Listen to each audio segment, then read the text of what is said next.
Assalamualaikum warahmatullahi wabarakatuh. Halo sahabat Gia, selamat datang di acara podcast Gia Channel. Perkenalkan, nama saya Nur Fitri Saidah. Kali ini saya akan ditemani oleh salah satu tokoh agama di sekitar Yayasan Gemaisan Amanah, yaitu beliau adalah Ustadz Khairiri. Nah, mari kita langsung saja ya kita sambut Ustadz Khairiri. Ya, Assalamualaikum Ustadz, bagaimana kabarnya? Waalaikumsalam warahmatullahi wabarakatuh. Alhamdulillah. Wa anti gimana? Alhamdulillah sehat juga. Nah, ini gimana nih tadi sebelum kesini apakah dari rumah atau ada acara terlebih dahulu?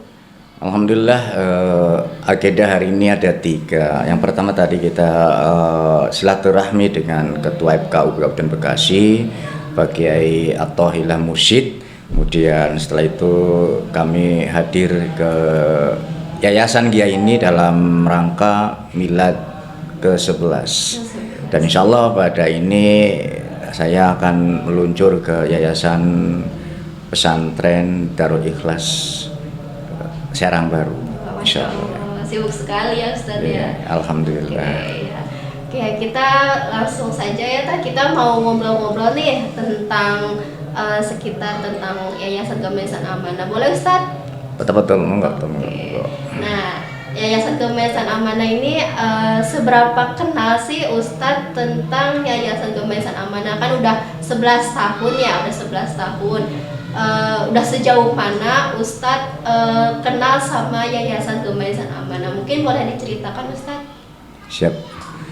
Bismillahirrahmanirrahim. Assalamualaikum warahmatullahi wabarakatuh. Alhamdulillah wa syukurillah ala nikmatillah la haula wa la quwata illa billah.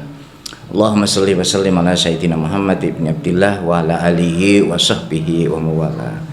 Terima kasih Ukhti telah berikan kesempatan bersaya untuk diskusi sekaligus supporting untuk milad Yayasan Gemaisan Amanah atau GIA yang ke-11 ini.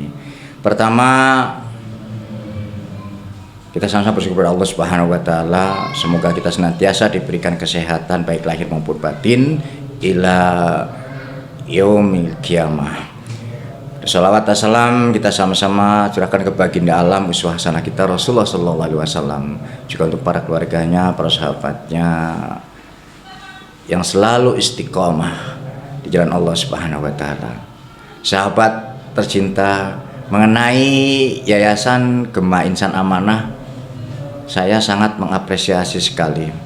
Saya ingat ketika peletakan batu pertama di gedung yang kita tempati ini.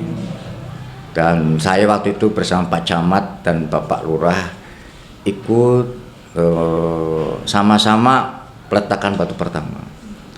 Alhamdulillah, sejak itu saya merasa termotivasi dan selalu mendoakan untuk para pengurus, khususnya almarhum Bapak Yadi ya, Ustadz Yadi. Kita doakan semoga beliau senantiasa mendapatkan tempat pada Allah Subhanahu wa taala. Allahumma ighfirlahu warhamhu wa'afihi wa'anhu. Beliau telah memberikan cerita kepada saya tentang Yayasan GIA ini, dan hati saya terpanggil untuk membantu supporting, terutama untuk kinerja yang didukung oleh anak-anak muda yang punya semangat untuk memajukan yayasan ini. Dan terbukti 11 tahun ini sudah berhasil. Dan waktu itu saya sempat memberikan salah satu statement untuk Yayasan GIA ini, bahwa kata Rasulullah SAW telah menyampaikan kepada kita, idza matabna bani Adam in qata amalu ila misalasin. Ketika anak cucu Adam mati, maka seluruh amalan terputus.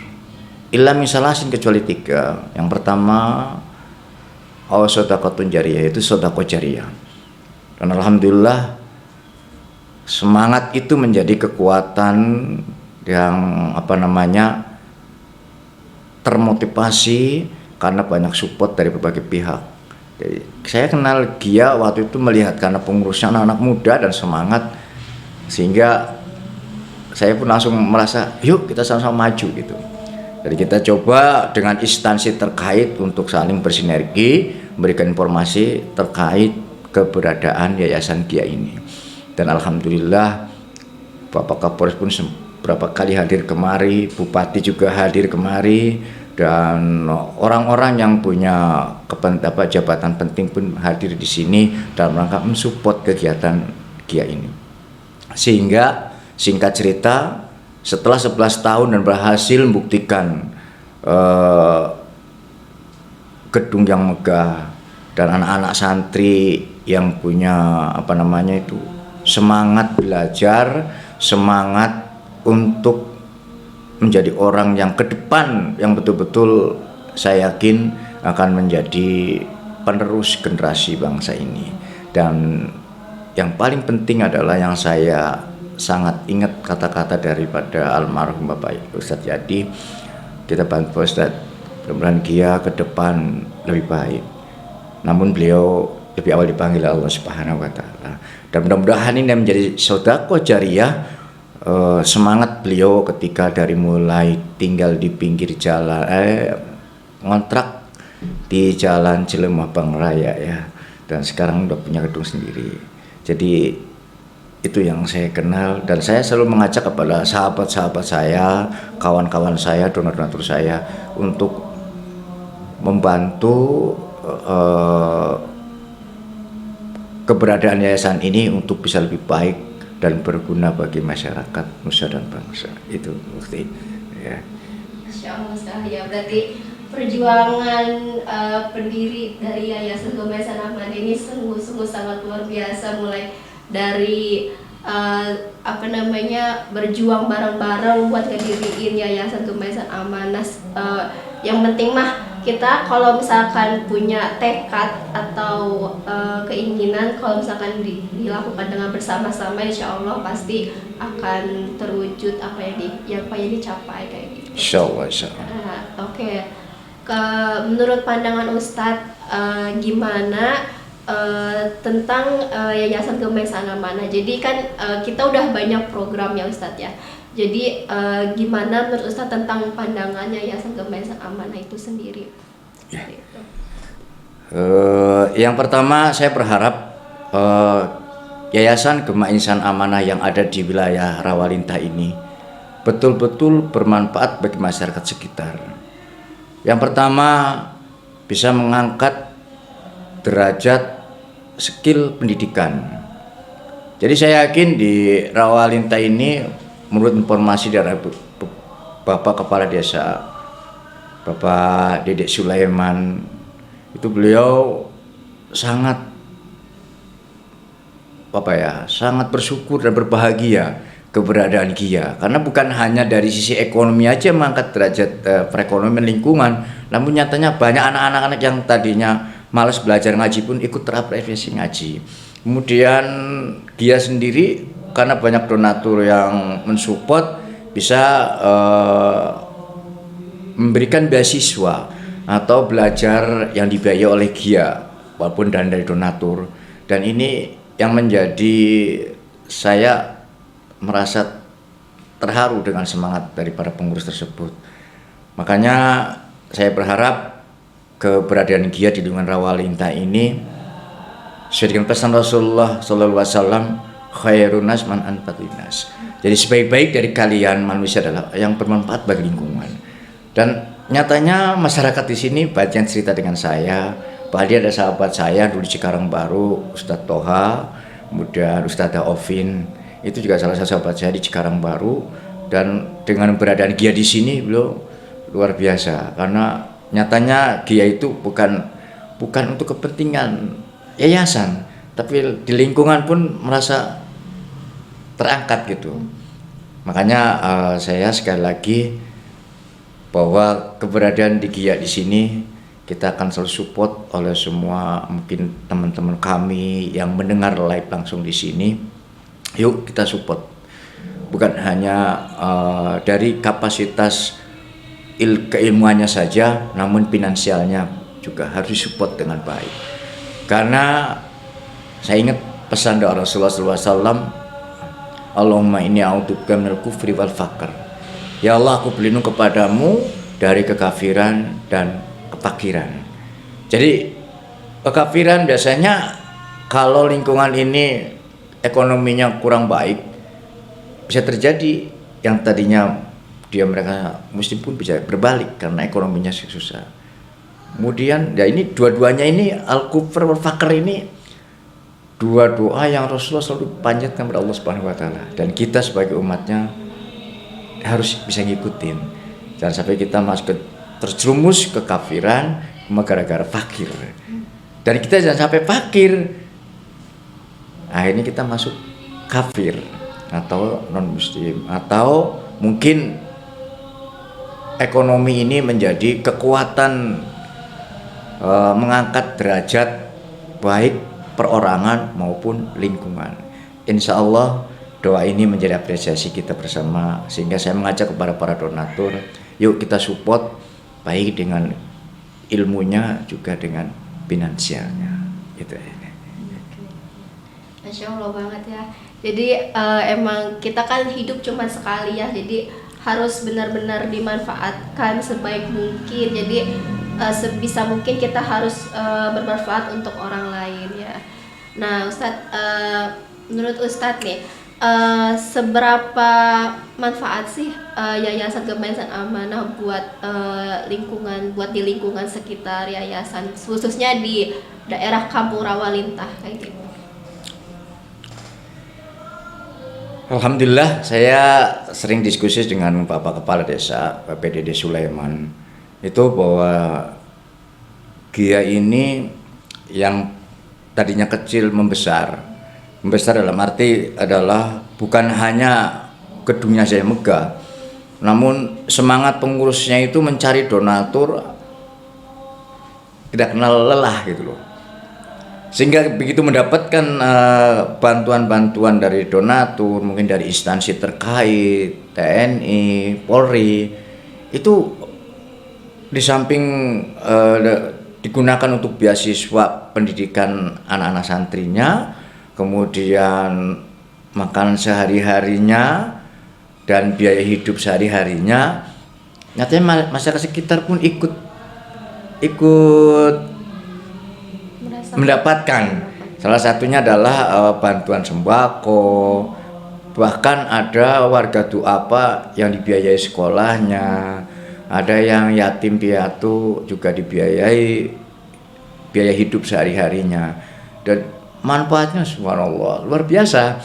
Sehingga saya berharap pengurus-pengurus GIA ini semoga Allah memberikan selalu kekuatan iman Islam, kesehatan lahir dan batin, keluarga jadikan keluarga yang penuh keberkahan dan sakinah mawaddah warahmah. Saya yakin insya Allah keberadaan GIA di lingkungan Rawalintah ini menjadi ikon warga Rawalintah, bahwa di Desa Mekar Mukti khususnya Kampung Rawalintah itu ada sebuah lembaga yang betul-betul peduli lingkungan dan manfaat bagi lingkungan. Itu sepanjang saya tahu, dan ini dapat langsung info dari Pak RW, Pak Kades, bahkan Pak RT sendiri. Itu bukti. Oke, ya. Semoga semua orang yang ada di lingkungan sekitar Kampung Rawalintah bisa merasakan kebermanfaat dari Yayasan Gemah Insan Amanah. Nah Ustadz, hari ini kan kebetulan Yayasan Gemah Insan Amanah lagi milad nih ya. Nah, apa sih harapan dan kesan mungkin untuk Yayasan Gemah Insan Amanah itu sendiri, mungkin bisa disampaikan?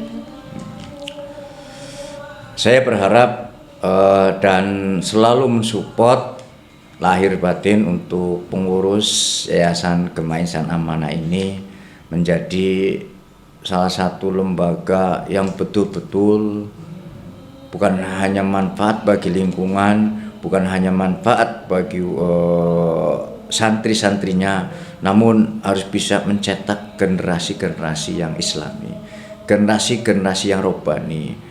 Apa targetnya? Yaitu generasi yang robbani di samping cinta dengan Islam juga cinta NKRI. Karena Pancasila tidak bisa dipisahkan dari para pendiri negara ini. Banyak kiai yang berkorban bukan hanya ilmunya saja, namun harta dan jiwanya pun dia korbankan. Sehingga saya berharap ke depan Yayasan GIA bersama pengurusnya sudah mulai punya program bagaimana bisa menciptakan generasi yang saya harapkan tadi. Salah satunya adalah didik anak-anak kita untuk memahami Al-Quran dengan baik. Didik anak kita untuk memahami Islam dengan baik. Dan didik anak-anak kita untuk memahami kondisi keberagaman yang ada di negara kita cintai ini. Kalau ini disinergikan menjadi kekuatan nanti para santri-santri yang ada di sini atau warga yang ada di lingkup wilayah Rawalinta ini akan merasa keberadaannya itu sangat-sangat ditunggu-tunggu harapan itu. Bahkan yang terakhir, dengan menciptakan generasi yang robbani, cinta agama, cinta NKRI, saya yakin kalau pengurus ada yang meninggal dunia itu menjadi pahala yang tidak pernah terputus. Kenapa? Karena bisa menciptakan dan menjadikan anak didiknya, generasi-generasinya, generasi yang betul-betul siap akan menjadi pemimpin negara ini. Karena negara ini bukan hanya sekolahnya saja yang tinggi, namun akhlaknya pun harus tercipta. Nilai-nilai kebudayaannya pun harus bisa dikondisikan supaya budayanya tidak terjerumus ke budaya yang salah. Jadikanlah budaya yang islami dan budaya yang Bhinneka Tunggal Ika, cinta NKRI. Itu harapan saya untuk yayasan ini. Ya, terima kasih Ustadz atas arahan dan motivasinya. Mungkin sebelum kita tutup, ada closing statement yang bisa disampaikan untuk sahabat GIA. Sahabat GIA yang dirahmati Allah Subhanahu wa Ta'ala, saya kebetulan diminta dan sekaligus untuk bergabung dalam kepengurusan GIA menjadi penasehat. Dan saya berharap kepada seluruh pengurus Yayasan GIA yang selama ini sudah berjalan dengan baik, amanah, jujur, semangat, dan selalu mengedepankan kepentingan umat, mudah-mudahan bukan hanya pahala yang Allah berikan, namun Allah senantiasa memberikan peluang hidup yang lebih baik, memberikan kehidupan keluarga yang betul-betul memberikan ridho sekaligus jadi keluarga sakinah mawaddah warahmah. Bagi yang mungkin belum berkeluarga, segera Allah berikan jodoh yang baik. Bagi yang sudah berkeluarga, insya Allah Allah selalu akan berikan keberkahan berjalan hidupnya. Saya atas nama sekaligus penasehat, harapan-harapan tadi menjadi poin penting. Kenapa? Karena hidup ini tidak ada yang tahu. Mungkin rahasia Allah yang ke depan seperti apa. Tapi kita harus punya cita-cita bahwa kalau ingin mengajukan GIA, maka lahir batin ikhlas masukkan GIA. Insya Allah apapun yang kita lakukan, kalau murni karena Allah dan dijalankan dengan istiqomah, insya Allah hidup yang kita senantiasa berdoa pada Allah, Rabbana atina fid dunya hasanah wa fil akhirati hasanah, menjadi kekuatan kita dalam menjalankan hidup di dunia ini. Kenapa? Karena dunia ingin hasanah, ukhrawi ingin hasanah. Dan insya Allah saya sekali lagi mengapresiasi kepada seluruh pengurus. Dan yang kedua, kepada warga sekitar, Bapak Kades, Bapak Ketua RW, Bapak Ketua RT, dan masyarakat sekitar di wilayah yayasan atau rumah yatim GIA ini, insya Allah akan mendukung baik moral maupun material. Dan mereka juga saya yakin akan ikut merasakan keberadaan GIA ini menjadi lembaga yang betul-betul bermanfaat di lingkungannya.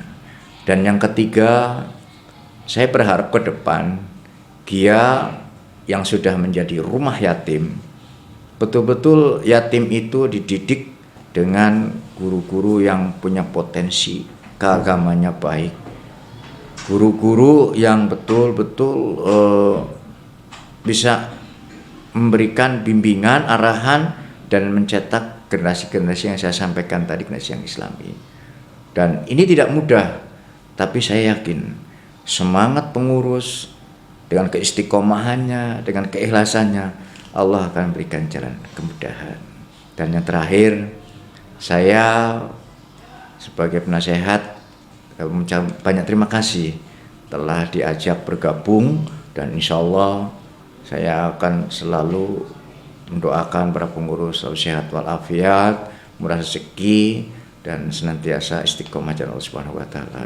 Saya mohon maaf kepada pemirsa GIA yang dirahmati Allah Subhanahu wa taala. Mari kita termakan sedikit harta yang kita miliki. Untuk apa? Untuk investasi akhirat. Karena hidup kita tidak akan lama.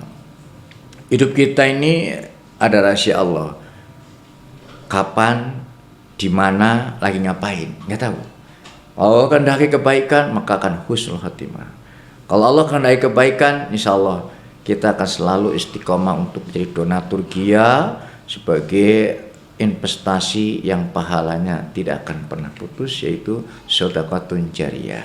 Yaitu sedekah jariyah yang diinfakkan untuk kemaslahatan umat, untuk anak-anak yatim, pendidikannya, makan sehari-harinya, sampai dia menjadi orang yang betul-betul mampu menjadi generasi yang akan datang, menjadi generasi yang Islami tadi. Saya kira itu Mbak Ukti yang sudah saya telah berdiskusi panjang. Semoga Allah senantiasa memberikan kita umur panjang penuh berkah. Dan kami akhiri, mungkin apa yang sampaikan ada kekurangannya, kami mohon maaf. Mudah-mudahan ada manfaat. Kami akhiri, subhanakallahumma bihamdika asyhadu an la ilaha illa anta wa astaghfiruka wa atubu ilaik. Bil hidayah wal inayah. Wassalamualaikum warahmatullahi wabarakatuh. Silakan. Waalaikumsalam warahmatullahi wabarakatuh. Ya, terima kasih Ustadz atas kesempatan dan waktunya sudah datang ke Yayasan Gema Insan Amanah. Semoga Ustadz juga diberikan kesehatan selalu, panjang umur, dan amin. Diberikan keberkahan selalu. Amin Allahumma amin. Ya, itulah sahabat GIA podcast kita kali ini. Buat sahabat GIA yang ingin mendukung dan support kegiatan Yayasan Gema Insan Amanah, bisa scan di barcode di bawah ini, atau juga bisa transfer rekening Yayasan Gema Insan Amanah di bawah ini. Mungkin cukup sekian yang dapat saya sampaikan. Kurang lebihnya mohon maaf. Wabillahi taufiq wa hidayah. Wassalamualaikum warahmatullahi wabarakatuh.